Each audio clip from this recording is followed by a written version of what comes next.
നിരവധി തവണ നമ്മളത് ചൂണ്ടിക്കാണിച്ചിട്ടും ഒരു പരിഹാരവും ഇന്ന് വരെ ഉണ്ടായിട്ടില്ല.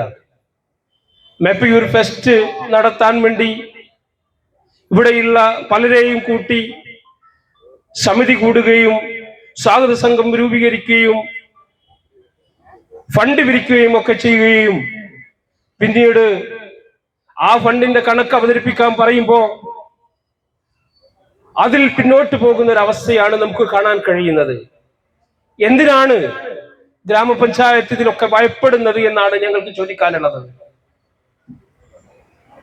വരവ് ചെലവ് കണക്ക് അതിൽ അപാകത ഉണ്ട് എന്നുള്ളതാണല്ലോ ആ കണക്ക് അവതരിപ്പിക്കുന്നതിൽ പിന്നോട്ട് പോകുമ്പോ നമുക്ക് കാണാൻ കഴിയുന്നത്. നമ്മുടെ മേപ്പയൂരിൽ നിന്ന് കളക്ട് ചെയ്ത പണം, മേപ്പയൂരിലെ പ്രധാനപ്പെട്ട ആളുകൾ, കച്ചവടക്കാർ, അവരിൽ നിന്ന് കളക്ട് ചെയ്ത പണം, അത് എത്രയാണ് നിങ്ങൾ കളക്ട് ചെയ്തിട്ടുള്ളത്? എത്രയാണ് ചെലവാക്കിയിട്ടുള്ളത്?